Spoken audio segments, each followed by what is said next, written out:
इसी माहौल में हम देख रहे हैं कि आज बानी पीटीआई की जानिब से इस्लामाबाद हाई कोर्ट से रुजू किया गया है कि उनके खिलाफ मिलिट्री ट्रायल और उनको मिलिट्री कस्टडी में देने से रोका जाए। जबकि बाहर डायलॉग की बातें हैं, रिलीफ की बातें हैं, बानी पीटीआई को तो कोई रिलीफ मिलता हुआ नजर नहीं आ रहा, ना उनके जेल से आने का कोई अभी लगता है कि कोई उम्मीद है पीटीआई को, बल्कि यहाँ तो मिलिट्री ट्रायल की बातें हो रही हैं। प्रिया, सच्ची बात तो ये है कि मुझे तो पता नहीं है कि पीटीआई की जो भी लीडरशिप है वो कैसे ऐसे फैसले करते हैं। और जब अगर आप इतनी बड़ी पिटीशन फाइल कर रहे हैं तो फिर अकेले दो वकील जाके तो फाइल ना करें ना, फिर पूरा पार्लियामेंट्री पार्टी जो है, इजलास चल रहा है, कम से कम आपके साथ 100 एमएनए जाए वहां पे, वो फाइल करे, ताकि कोई आप जो है इमरान खान की, अगर आपने इतनी बड़ी डिसाइसिव वो कोई काम करना है तो फिर उसका कोई पॉलिटिकल माहौल तो बनाए ना। तो मुझे तो समझ नहीं आ रही कि पीटीआई की लीडरशिप का क्या डिसीजन मेकिंग प्रोसेस है, वो कैसे करते हैं। So it's extremely problematic. और इमरान खान का जेल में 13 महीने जो हो गए हैं, वो अनफॉर्चुनेटली हमारी जो कमजोरियां हैं वो रोज ही जो है वो सामने आती है। पहली बात तो मुझे आप बताएं, इमरान खान के मिलिट्री ट्रायल हो जाए तो इस वक्त कौन सा जो जज बैठा हुआ है बेचारा, ये जो पहले जज जिन्होंने 2 फैसले दिए हैं, वो कौन से मिलिट्री जज नहीं थे? वो भी तो पूछ के ही फैसले कर रहे थे ना। तो अब क्या ये फैसला दे देंगे तो उससे पूरी आलमी दुनिया में पाकिस्तान जो है उसका इमेज जो पहले ही इतना खराब है वो बिल्कुल तबाह बर्बाद हो जाएगा। आईएमएफ आपका जो है वो बिल्कुल जो है वो फारग हो जाएगा। इमरान खान का पॉलिटिकल नुकसान क्या है अगर वो मिलिट्री ट्रायल हो जाए, आप ले जाए इमरान खान को, क्या आप मुझे आप बताएं ना, पॉलिटिकली इमरान खान क्या इससे ब्रेक होगा या और बड़ा होगा? इमरान खान और बड़ा होगा। तो जो ये तासुर दे रहे हैं, जो नून लीग की ख्वाहिश है पूरी कि 2.5 करोड़ वोटर जिसने इमरान खान को वोट दिया है उसको जेलों में डाल दें, और जो लीडरशिप है वो सारी की सारी को फांसियों पे लगा दें, तो फिर हम बड़े इत्मीनान से हुकूमत कर लेंगे, जो हसीना वाजिद भी सोचती थी, और उन्होंने तो खैर फांसियां दे भी दी। तो ये अगर हमारा देखें, अगर मॉडल है हुकूमत का, फिर तो जाहिर है कोई बंदा को अकल की बात करने की जरूरत ही नहीं है, फिर तो अल्लाह अल्लाह खैर सल्ला। लेकिन अगर थोड़ी बहुत भी अकल है तो मुझे आप बताइए, आप रोज सुबह शुरू होते हैं, आज इतने लोगों को पकड़ लो, फलाने उठा लो, 10-10 मैट्रिक पास बच्चे जो है उनको आप उठा के मिसिंग कर रहे हैं, और एक तमाशा लगा हुआ है रात तक कि मिलिट्री ट्रायल हो जाएगा जी, फलाने को फांसी दे दो, फलाने को पकड़ लो, ये कर लो। कि मुल्क इस तरह थोड़े चलते हैं जिस तरह से ये चला रहे हैं। तो इसको कूल डाउन करने की जरूरत है, और अगर आप कूल डाउन नहीं करेंगे, और ये जो पिटीशन फाइल की है इन्होंने पीटीआई ने, मेरे ख्याल में बिल्कुल कोई जरूरत नहीं थी, और ना ही इसकी कोई है सच, मुझे नहीं लगता कि कोई इतना रैश डिसीजन करेगा, और करेगा तो भुगतेगा। ये बड़ी इंटरेस्टिंगली आप ये तो बड़े अरसे से ये बात कह रहे हैं। अब तो अलीमा खान साहबा ने भी ऑन रिकॉर्ड कह दिया कि पार्टी लीडरशिप से वो नाराज़ है, उनकी कॉल भी लीक हो गई। आप एग्री करते हैं उनसे, या वो एग्री करती हैं आपसे कि पार्टी लीडरशिप को सूट करता है कि बानी पीटीआई जेल में ही रहें? नहीं, मैं खैर ये तो नहीं कहूंगा। पार्टी लीडरशिप में सच्ची बात है, आजकल जो इमरान खान का नाम भी लेता है तो बड़ी हिम्मत कर की बात है, स्पेशली पंजाब में जो हालात है वो आपके सामने है, वहां पे नाम लेना ही बड़ा मुश्किल है। आज रहीम यार खान में आप देखें कि एक बिल्कुल चार दीवारी के अंदर मीटिंग हो रही है, और पुलिस ने जाके जो है वो वहां पे उन्होंने उनको जो है वो रैली नहीं करने दे रहे, कैंपेन नहीं करने दे रहे। जो लोग भी इमरान खान की बात कर रहे हैं वो बड़ी हिम्मत का मुजाहरा कर रहे हैं इस वक्त। लेकिन इशू ये है कि कैपेसिटी का इशू तो हमें रोज नजर आता है। भाई आप देखें, आपने 9 फरवरी को तहरीक चलानी थी, आपने नहीं चलाई, लियाकत चट्ठा का बयान आ गया, वो मिसिंग पर्सन है, उस बेचारे को किसी ने पूछा नहीं जाके, लोग आपके उठाए जाते हैं। कल शेख इम्तियाज सदर हैं लाहौर के, उनका वो पेश हुआ है, वो अकेले, उसकी फैमिली, उसकी बीवी बच्चे साथ थे। हम लोग 7 महीने खराब हुए हैं, पार्टी में से कोई आदमी ने आगे नहीं पूछा कि आप ठीक हैं या को हमारी कोई मदद की जरूरत है हो या हम जाएं।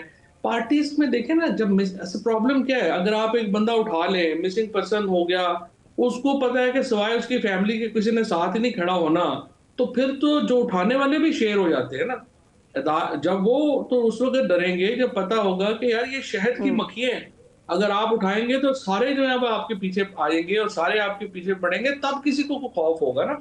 तो पार्टी तो ना, सच्ची बात है, अपने लोगों के साथ खड़ी हुई है, लीडरशिप, सारे एमएनए एमपीज, जो इन लोगों के, जो हम जैसे लोग जो जेलों में गए हैं, उन लोगों के सदके से एमएनए एमपीए बने हैं, वो सारे जो हैं वो अपना इजलास अटेंड करते हैं, टीए डीए लेके चले जाते हैं। आई डोंट नो फ्रेंकली क्या डिसीजन मेकिंग जा रही है, उनको इन्वॉल्व कितना किया जाता है, क्या नहीं किया जाता। But fact is that PTI की leadership is extremely short of even satisfactory performance. और उस पे अलीमा खान हो, बुशरा बीबी हो, उनकी फैमिली हो, उनकी जो आई वुड से कि जो रिजर्वेशंस हैं, जो वो बात करती हैं, वो एक फैमिली है, वो जाहिर है उनका दुख जो है वो बाकियों से ज्यादा है, और वो जो इजहार करती हैं, I think we should give respect to them. Right हमने देखा है कि फैसल चौधरी साहब ऑलमोस्ट हर इम्पोर्टेंट केस का हिस्सा हैं बानी पीटीआई की। आपके बारे में भी खबरें हैं कि आपको मैसेजेस आते हैं बानी पीटीआई के। Can we say you are officially back with PTI और नो? देखिए, मेरे ये प्रॉब्लम नहीं है ऑफिशियली बैक होना ना होना, इसलिए फ्रिया की सिंपल बात है, हम तो एक आइडिया के लिए इमरान खान के साथ हैं, और आइडिया ये है कि जो लोग हैं वो, उनको हक है पाकिस्तान में डिसीजन मेकिंग का, ना कि चंद लोगों को। और यही आइडिया जो है वो प्रिवेल होना चाहिए, और डेमोक्रेसी प्रिवेल होनी चाहिए। और ये चीज़ें पर्सनल जो है चीज़ें, ये बाद में हम देख लेंगे। ज़ाहिर है इमरान खान हमारे मौसन हैं, उन्होंने हमारे लिए पहले भी हमारे लिए मोहतरम है और अब भी मोहतरम है, बट इट्स द आइडिया जिसके साथ जो है वो हमारी लॉयल्टी है, और वो रहेगी। और दूसरी बात ये है, देखें प्रिया, कि इशू ये है कि पाकिस्तान के अंदर जो एक इस्तेहकाम है, दो ही आइडियाज है ना पीटीआई में। एक तो ये हो सकता है कि जी आप बांग्लादेश मॉडल परसू कर रहे हैं, लोग निकले और जाके किनारकी हो जाए और चीजें आ जाए। देखिए, we should be very careful about that कि पाकिस्तान बांग्लादेश नहीं है। बांग्लादेश में ना सिर्फ ये कि 97% लोग जो हैं वो मुसलमान हैं, वो एक ही सेक्ट के लोग हैं, एक ही जुबान बोलते हैं, वो एक ही कौम है। पाकिस्तान के अंदर तो सूबों का फैक्शनलिज्म है, यहाँ जुबानों के इश्यूज हैं, लिंग्विस्टिक इश्यूज हैं, यहाँ पे सेक्टेरियन इश्यूज हैं, बहुत ज्यादा सेक्ट्स में बटी हुई है पाकिस्तान की कौम। सो ये पाकिस्तान के अंदर जो मॉडल है उसकी बड़े रिपरकशंस होंगे। पाकिस्तान में जितने भी हालात खराब हों, जाहिर है जितने आजकल भी खराब हैं, कभी भी हमें ये नहीं सोचना चाहिए कि हम कोई मॉब के जरिए जो है जाए, क्योंकि मॉब में देखिए फिर अल्ट्रा नेशनलिस्ट और जो एक्सट्रीमिस्ट हैं वो फायदा उठाएंगे। पीटीआई जैसी जमात को उसमें से कुछ नहीं मिलेगा।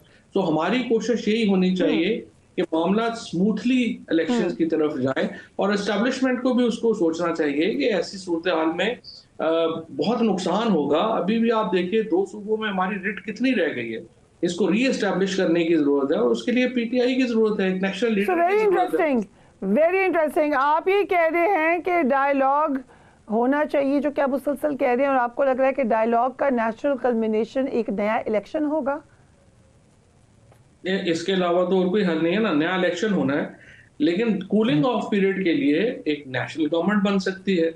उस नेशनल गवर्नमेंट को आप जो है वो कुछ अरसा दे दें, 8 महीने दे दें, साल दे दें, वो आपस में नवाज शरीफ, आसिफ जरदारी और इमरान खान और एस्टेब्लिशमेंट, ये 4 लोग जो फ्रीक है, ये बैठ के तय कर सकते हैं कि पाकिस्तान में अगला कूलिंग ऑफ पीरियड के लिए एक नेशनल गवर्नमेंट चाहिए, और वो लेजिस्लेशन आके कर ले। देखें, इलेक्शन कमीशन रिकॉन्स्टिट्यूट होना है जनवरी में, तो ये इलेक्शन कमीशन वैसे ही जा रहा है, चीफ इलेक्शन कमिश्नर और 2 मेंबर्स जो है वो रिटायर हो रहे हैं। उसके साथ जो दूसरा इसका मामला है, आपने एक प्रोसिक्यूटर जनरल बना दे, जिसमें जर्मनी या कई और मुल्कों में है, जो हुकूमत के तहत नहीं होता, और वो ऐसे ही अपॉइंट होगा जैसे जज ऑफ सुप्रीम कोर्ट अपॉइंट हो, ताकि आप जो पॉलिटिकल केसेस हैं वो उसके थ्रू राउट कर लें, ताकि ये इल्जाम ना हो कि आप झूठे केसेस में जिनसे हम गुजरे हैं उनको जो है वो कुछ एक बफर क्रिएट कर किया जा सके।